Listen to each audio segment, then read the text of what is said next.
I think we're live. So that was hello everybody. A little schmuck and a pancake here on Knotfest Wrestling. Hello everybody.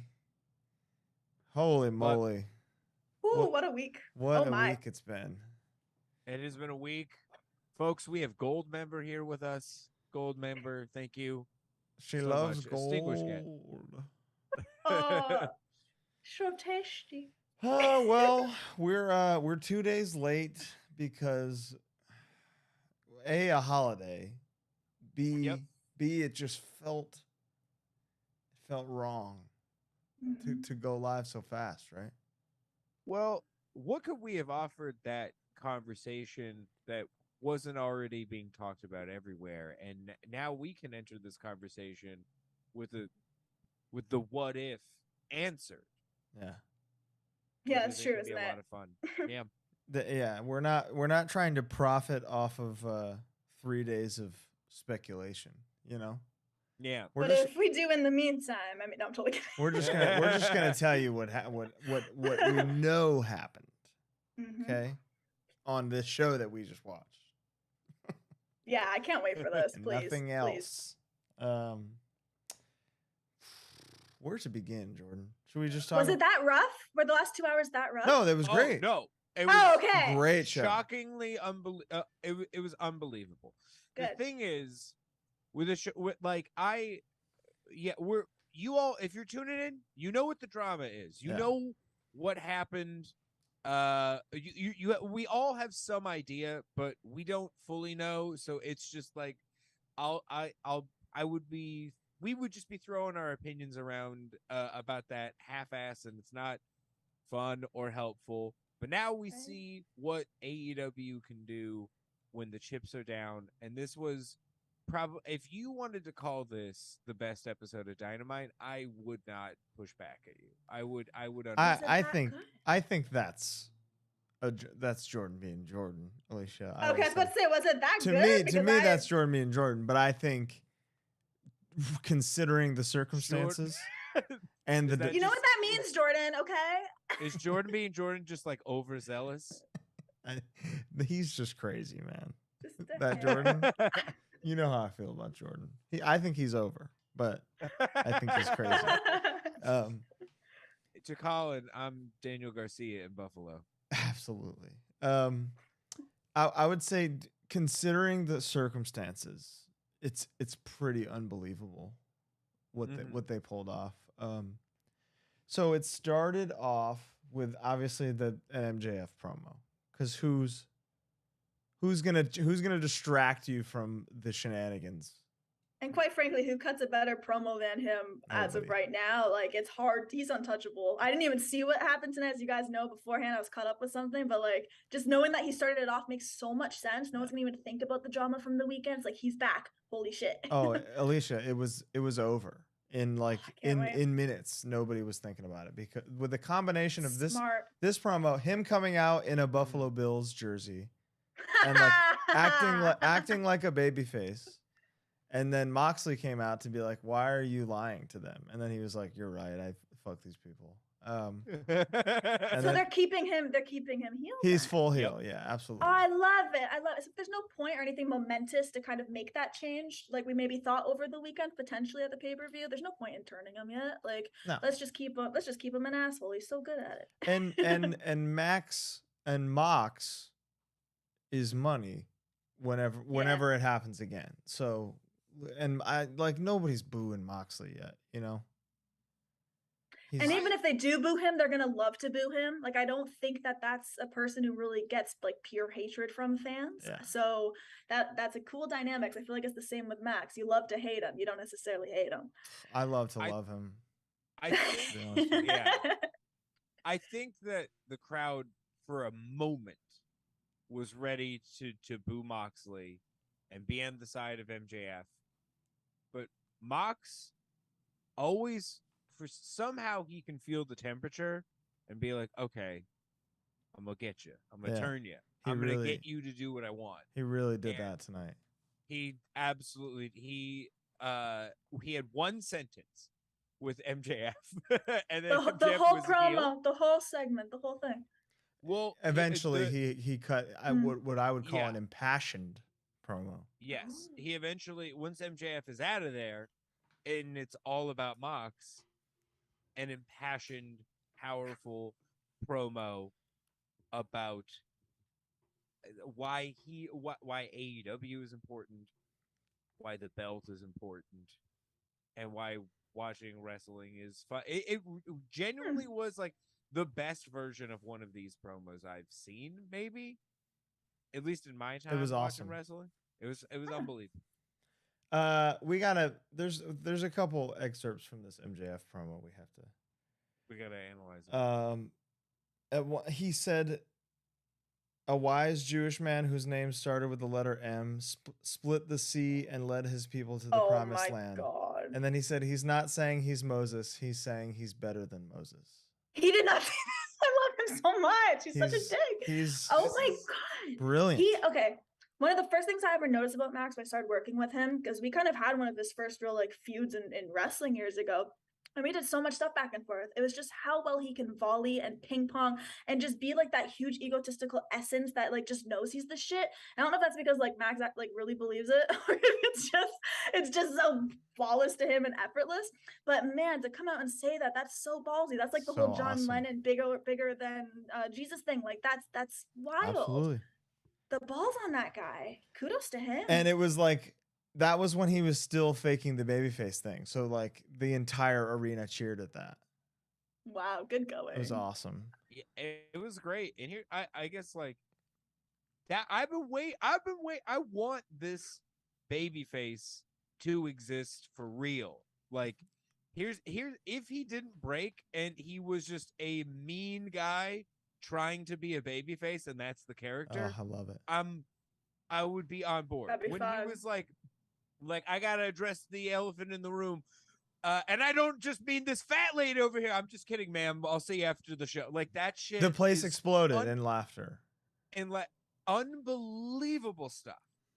I was over the. I feel like this segment got me too fired. This made me become too Jordan about everything. Yeah. And Bryan, Jewish hero. Brian, our buddy in the comments here, said, I did not have Mox giving a Ben Affleck basketball coach in the fourth quarter semi-religious movie promo on my bingo card tonight. That's really what it was. It was like Miracle, which is not in the flick pics in the book, but probably it was one of the ones that almost made it. Yeah. Absolutely. It was very good. And by the end of it, it was just like, shit, man. Like it was compelling. It was very compelling. And Mox, it's like, damn, Mox is still my guy. All right. Yeah. He's the guy. He's the guy. He's their guy. Like he's the he will go like how Ric Flair was to NWA, WCW. It's Mox. Is the AEW is the Mox. When all things are said and done, that might be the case. We'll see. I mean, if he becomes the first 3-time champion, then that's pretty inarguable. It's a little inarguable. We should talk about Tony Khan. Yeah, let's talk about that. So Tony Khan made an announcement. And Alicia, you haven't seen this, so this is like I know. I'm like, you see, I'm on the edge of my seat right now. World title stripped. Trios titles stripped. Everything. All of them. No mention, not a single mention of Punk or the Bucks or Kenny. There's not even by name. Not even by name. First, he announced a tournament of champions for the AEW World Championship. Okay. Where it is Darby, Hangman, Chris Jericho, Bryan Danielson, Sammy Guevara. Okay. That's the tournament. The first round of the tournament tonight was Hangman versus Bryan. That's awesome. In a great match where Bryan won, but we'll get there later. Interesting choice for after this weekend for Hangman to lose in the first round, huh? Oh, well, first of all, you said we'll get there, but yeah, let's have this conversation right now. We got there. We're here already, baby. Yeah.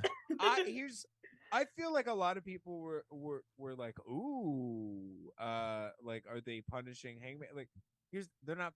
I don't think they're punishing Hangman. Hangman didn't do any. Hangman did Yeah. something 6 months ago. Yeah, exactly. He apparently wasn't even in the building when all this went down. There are a few key guys who had actually left, so I don't see why he'd be getting punished. Like the Labor Day tweet was very good. So good. But he's also like, here's the I don't think anyone's actually putting pressure on this guy, but Bryan needed to eventually was going to beat Hangman because they got to have an actual rubber match. He lost to Jericho 2 days ago. He needed to win. It makes sense. And also Hangman, Hangman needed to lose to Bryan for their overarching story. Like they now get to have a rubber match down the line. This is like a fucking plastic match at this point, brother. This was the rubber match. That's really well put, actually. But I don't even know what rubber match fucking means. I just know the term. Honestly, same.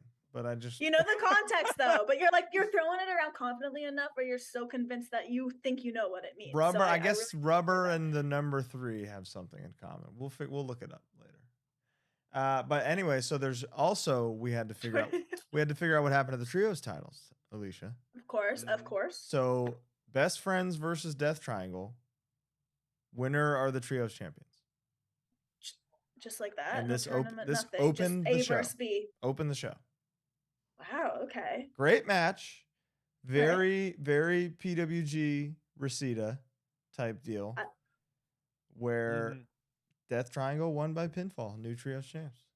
Just clean over like that. Clean. Just like a legit wrestling match. Legit wrestling match. Yeah, I think Jordan and I had different opinions on this. But I feel like I think Best Friends winning would have been maybe the like sweeter reaction. Would have been like the more feel good moment. Yep. But like, who is more reliable than Pac, Penta, Phoenix? They're honestly like one of my favorite tag teams of all time. I can't get enough of them. And then add Pac to the mix. It's so entertaining to watch every single time. This is one I'm definitely gonna go back to check out. Ned Schneebly, I'm kind of on his. Here's the thing. Lucha Brothers are my favorite tag team of all time. They're my guys. But the Best Friends, they need something. Orange Cassidy was a main event guy. He's never had a title. He's never had anything. This might have been the time to just have get a feel good pop at the beginning of the show, and they can drop it to Pac and the Lucha Brothers at a paper. I mean, with the next pay-per-view or whatever. With how fresh this thing is, and because of how sudden everyone deep down knows it was, I mean, they could drop that shit next week to them, and people I think would just be like, "Cool, they got it, feel good moment." Now, like the people who we think we're gonna get it now have it. I think after so much hot shotting, like this is like hot shot city lately with injuries and whatnot, that I feel like they were like, all right, we gotta get a long-term thing going. Let's go with these guys, because they can defend it and make it like Best Friends. Unbelievable guys, love them. I've been a fan for a long time. Yeah. That's a different style of wrestling between those two groups, you know? Yeah. And Death Triangle has the like we'll kill you for these titles type thing going into it, and Pac as a double champion is fucking sick and really like eliminates the whole like, oh, all these WWE guys are so unhappy there, when like clearly some guys are being taken seriously as seriously as they should be. And like Best Friends will have their time. Orange is going to be world champion at some point. Let's not kid ourselves. Yeah. He's going to be the guy. But yeah, I wanted them to win just because I wanted the moment too. But that just makes it so much sweeter when it comes. That's true. Hold out a little bit, and then when it happens, you'll be psyched. Listen, I'm not against my favorite guys winning the belts. Like that's just not. Let's just lay it out there. I'm not heated. I just for me, I'm like, with the sour taste in everyone's mouth, it might have been the time to just. It's not Drew not winning in like in the UK or whatever, but it's just it's like which nobody's talking about anymore. So, say what you will about any of this stuff. AEW's the talk of the fucking town this week. No, it really is. Whether for the drama, for the outstanding pay-per-view, I feel like everyone's picking them up. It's just, it's overwhelming in my feeds even. I see way more AEW than WWE. Constant. Yeah, here's the thing. This is a testament to the idea of there's no such thing as bad press. So we'll so true, we'll King. see. Up next, we had a what was this? An eliminator match for the interim women's title? Like this is some kind of it was a wait after they just gave it to Tony was in the match. So I think it was basically like it was Toni Storm versus Penelope Ford. I think these are one of those matches where if Penelope wins, she's #1 contender or something. Got you. Which I'm not a huge fan of those, just because I feel like if you beat the champion, you should beat the champion. Yeah, I don't like that. Yeah. But I get that that's like historically in wrestling, this is a thing. They both looked so great. Yeah. Penelope is like ready to go. Awesome. I've always liked her so much. She's very quiet, but she has such a spark. And when she's actually doing her thing, she's loving it. Absolutely. And Tony with that belt just looks right. Yeah. That was my big takeaway from it. I've been a Penelope guy for years, but Tony coming out looks made for the belt. It was like, damn, you are a champion. There's some people who walk out and they're like, you can tell they're like nervous, like I gotta be a good champion, and she's just like, hey, it's a small belt, mate. I mean, she's is that the accent? That's it. Yeah. I mean, it's not like she hasn't been in this position before, and when she was in that position, it was for, especially at that time, like hands down the most prestigious wrestling company, most watched, most everything. So totally. It makes sense why it does feel so natural for her. Absolutely. After that, we had a promo between 2.0, or what are their names now? I don't know. Daddy Magic and Angelo and big old Mike, Big Ange Parker and Big Ange and Action Bronson and Hook. Yeah. They're gonna have some kind of match at Grand Slam. Dude, why? I need Big Ange versus Action Bronson. Rest in peace, man. It's crazy. R.I.P. Big How Ange. Weird. R.I.P. Big Ange. She's here for a good time, not for a long time. All right. Yeah. Okay, Acclaimed then hit the stage. Mm-hmm. And there's a lot of pressure on this rap. So Swerve's music hits and interrupts it. Ooh, does Swerve also rap? Please tell me he also raps. He does not end up rapping. He basically just says, like, you guys want to hear this corny ass rap, but like I'll tell you a joke. Acclaimed as AEW tag champions. Got their asses. Heel. Eat. Pretty decent. REKT wrecked. And then, Billy Gunn chimes in. He's just being awesome. They scissor. Awesome. They say that they're taking home the gold at Grand Slam. We're getting the rematch. It's official. And that was the match of the night for me last Sunday. Yeah, it was match of the weekend. I agreed. It's fantastic. We had a Jericho promo up next. And he basically said he's the best wrestler and the best sports entertainer of all time. This was great stuff. He's always great though. Like, when does best. he not have a mic in his hand and not deliver? He's the GOAT. He's the reluctant GOAT. The GOAT. It's just, it is Nothing what it you is. can do. No. Forever the GOAT. He'll never lose that nickname. No matter what he touches, he just somehow excels in it. And I've always thought that to be so not only inspirational, just so fucking badass. Absolutely. Like, how do you thrive on everything? He said he's going to win the title back because this is his title, his company, and his locker room. I mean, no lies there. Hard to argue. Jericho's the guy that punctuated the sentence that is AEW, He did it. He was the beautiful rug that tied the room together, as I love to say. He was the first most important member of the roster. Mm-hmm. Yes. And he will always kind of be that. Like he is the reason that they are the real. It's the money. It's the money that they had, and it's Chris Jericho that made them competition. It legitimately, fully honest, it's no, those two things. From the jump, it legitimized AEW. I remember even when AEW brought me in to do some of their first shows and the broadcast stuff, and it was like, all right, cool. I know the Bucks and Cody are behind it, top stars, amazing. And then when I was like, Jericho, like, is the boss, this legitimizes it. Yeah. And the fact that now he's still talking shit, and it's like you can't discount anything or discredit anything he's saying. It's no, you can't. It's all proven. It's all proven. All right, up next, Tony Nese versus Wardlow for the AEW Championship. This was a squash. Yeah. It's a quick squash for him to cut a little promo about how he's still sick. Okay. That's all that happened. Sounds riveting. That's all that happened. Nothing heart-wrenching. Nothing heart-wrenching else happened. Yeah. Wait, what happened? No, clearly. They used his old song. Oh. You know, all right, it happens. I see. It happens. That's fine. Hangman Page versus American Dragon. They did reuse the wrong theme. That is the correct way to say that sentence. Ned Schneebly pointing out it was the wrong theme. I don't know. Correct. Who knows? If that's their journey, you know.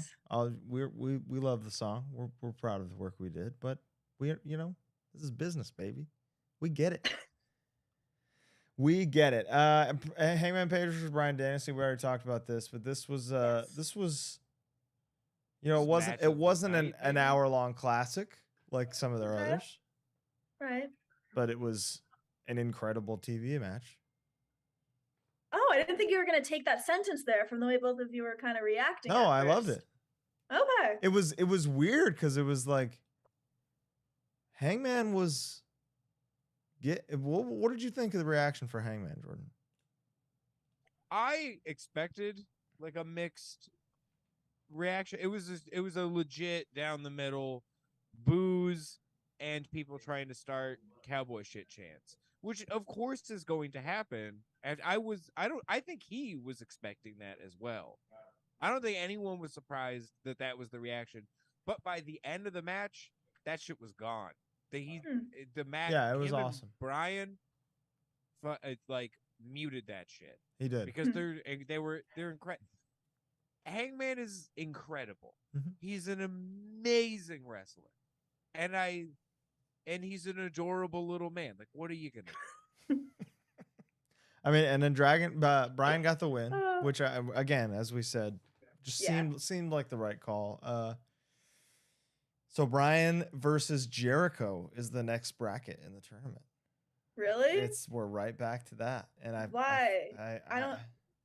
Was there anything really? I didn't feel like anything was crazy unresolved after that. Like interesting. Well, okay. I mean, this whole tournament is like desperate. Yeah, I mean, it's just they're doing what they had to do, but they're gonna turn in some great matches. I mean, what's out of all matchups, like you couldn't have just chosen two that didn't just go on your pay-per-view, which will be a week and a half before. Yeah, but that's just the semis though, so it's just like that's a means to an end. So, but next week, is it Sammy versus Darby in the first round, or is that this Friday? That could be fucking crazy. Oh my god, they're gonna kill each other. They're batshit wild, the two of them. That's gonna be intense. It is that's gonna look like just two bees fighting, just flying around. That's gonna, when I don't know if you guys watch basketball at all, but like a lot of the time, the conference final is better than the final, because I'll take your word. One conference is just better than the other generally. So like the Western Conference final will be fucking insane, and then the actual final series will just be like pretty good. So you think out of the tournament, this is going to be I think Sammy versus Darby's stealing the show. Yeah, I can see why. The winner faces Jon Moxley, and then the winner of those matches is at the final. And during Max's promo, he noted, "Why would I be in this tournament when I won this chip? Like I would just be, I would be wasting my energy. I get a shot whenever I want." Yeah. Which was like the perfect way to rationalize this. Yeah. Because here's the thing, he can't cash it in when there's no champion yet. So get the champion crown and then cash in after that. Boom. Yeah. And you don't need to worry about like, oh no, that he's gonna miss the hometown show, because guess what? Full Gear. Yeah. Also a hometown show for him. But dude, imagine this. I feel like if Mox wins the tournament at Grand Slam, and like he's the one who'd be like, "Fuck it, I'll fight Max right now." Yeah. He'll he'll lose and it'll be satisfying, but he'll look like a badass because he just wrestled a whole match. Right, it doesn't make him look weak either. I always find if you are going to cash something in, whether Money in the Bank, in this regard with the chip, if you end up putting that person over after they cash in, once that person's completely defeated, it does not make that champion look weak, and therefore there's potential for them to come back to do something else crazy. But I'm not going to think, oh, Mox would have win. Yeah, no way. That was terrible. There's no way. So strong after that. Yeah. So I think that could be a really, Colin, that's like a really smart way they could go about it. Be bad because you know Mox is sick. No, they haven't. So good. They've never done that's why I didn't throw it on the table, because there could be a part of them that's like that's a WWE ass move. We've never done a cash in like that. No, but they just did. I mean, they did the crazy thing with Punk versus Mox on Dynamite. This is like the closest thing to that, because you'd imagine they would have to be a rematch at Full Gear. So that's what makes me think maybe that's not the move. Right. But if the plan is for Mox to go on vacation as soon as possible, like he said in his promo, then I feel like that he ain't waiting until November. Maybe I personally think this is going to be a Bryan win. I think a cool choice would be Darby to come out of the tournament. Realistically, the logic here is that who is the most satisfying person for Max to take the title from? For sure. Right. And those people are Darby and Mox. Mox, yes. Yeah. Mostly Mox. And I feel like the promo today at the beginning of the show shows us that this has got to be the matchup. They're kind of foreshadowing that a little bit. Yeah. It would be cool to have Mox be, like, honestly, get it out of the way, a 3-time champion. Get it out of the way just so it can just be normalized that people are going to win the title more than once. Like, and even more than that. Like, let's just I get, let's give it to him 5 times to your boy. Let's do it. We had Big Stoke come out real quick with his whole gang, which is Ethan Page, the Gun Club, Lee Moriarty, and W. Morrissey. It really is an interesting group. Seeing them together was like, okay, I get it. You know, you got your tag team. MJF wasn't with them, which is interesting because you'd think he's like kind of the face of the group along with Stokely. Yep. Ethan Page is like kind of the secondary MJF type character. You know, he's the heater that can get things done. You got the monster in W. Morrissey. And then you got the like pure champion type guy in Lee Moriarty. Mm-hmm. Lee Moriarty pulled a Smokey from Friday after they killed the poor PA. That was good. You got knocked the fuck out. So that was good. They beat up a PA, and then we straight into a promo for this Friday on Rampage. Claudio versus Dax for the ROH World Title. Huh. That's a good match. Yeah. I love what they're doing with the ROH title. Yeah, because they really could have kind of disregarded it and not put any focus on it, and just or just given it to someone that perhaps isn't as over, because it's like, oh, that title. But they're really shining a good light on it, and they're making it matter, which is super important at this point. Because if you don't, then it's like, why cares? Bring these people in? Yeah. Instead, it's just like great matches every time with cool matchups that you've mostly never seen. Especially for that title. Especially for that title, Alicia. Very astute. Alicia Astute. That's what they should call you. Yeah. Heard that once or twice, and every time it makes us smile. Sorry.